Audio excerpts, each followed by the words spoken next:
Okay, Gaffer, 0-0 draw against Hornchurch. What did you make of that today? First, well done to our group of players for the efforts, the commitment. A very, very tough surface to come and play any sort of, free-flowing football.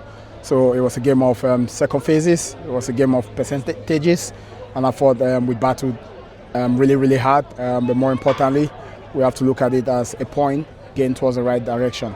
Yeah, I mean, it's one of those really where every time everyone seems to get the ball, we couldn't seem to have a run with it. I guess like on a pitch like this, it's hard to get a fluid sort of rhythm going, in our sort of passage of play. Yeah, but we knew that anyways. We worked on it.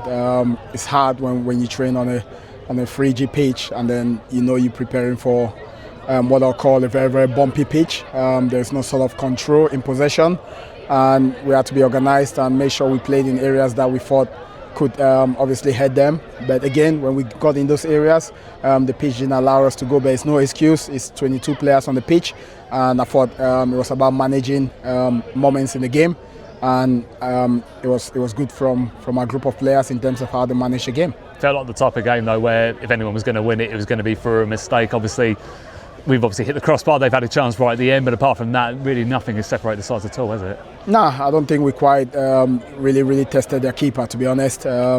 We didn't quite take our shots. Sometimes he only takes a deflection, and like you saw at the end there, with theirs, it takes it bounces and anything can happen.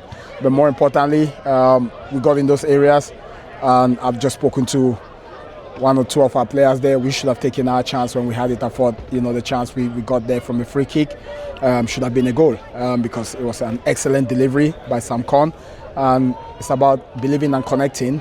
I know, yes, he hit the crossbar, but that should be a goal. That's the disappointing side of it because that could have won us the game today. But more importantly, we have to look at all the positives. Credit to the players. They are running out there. The pitch, the surface, again, wasn't the best. Could lead to injuries because it was quite bumpy, uneven surface. But more importantly, at this stage of the season, when you come to a place like Hornchurch, who are quite good at home, then you got to ensure that we don't lose. But the most important thing was that pleased us as well was a clean sheet. Yeah, we kept a clean sheet. Last week we didn't, but we've kept another today. The only thing lacking was a goal. It was a completely different game as well. Like I say, I think at our place we tend to dominate quite large parts of it, but obviously today, I think you can sort of see now why they're sort of pushed up the table now in recent weeks. I mean, like I say, because of that form they've had recently. Yeah, I'd like to say many teams will come here and play, free-flowing football. It's not going to happen. Not with the nature of the pitch. But it's important that when you come to places, our players roll their sleeves up, they battled hard, and they made sure they got a point for Mr. United Football Club. Would have loved to have taken free. But also credit to Hornchurch. I thought they battled well, and they made it a real cagey affair in terms of first and second phases and making sure they were hooking things and trying to catch us out.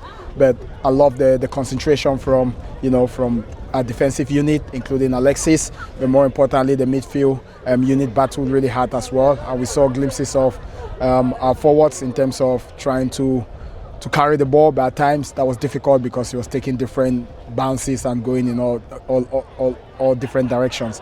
But more importantly, we have to look at the point. It's a point towards the right direction. But again, I want to thank our supporters who turn out in their numbers and for the support that they've been giving us, and I know they can't wait for Tuesday night. But yeah, now we got to recover, and then hopefully we can give them something to cheer on Tuesday night. And that's the thing. Like we know Dorking, we know about the way they start football, their type of play. I think we matched them for long periods at their place. And like so, if you get a big crowd down there, we can really be that 12th man, can't we? Yeah, definitely. Our supporters, I'm sure it's always been a good game against Dorking. But more importantly, we can't look at the result we had at their place. We have to look at the context of this game. We have to make sure we analyze and prepare our group of players to ensure that they know what's coming in terms of what we need to do in and out of possession and on that transition. It's important that everyone understands their roles, and we'll look at the freshness of the team and the squad, and then we'll make a decision so we can have a team on Tuesday that's going to compete well. And thanks for your time, Jeff. We'll catch you again Tuesday. Thank you.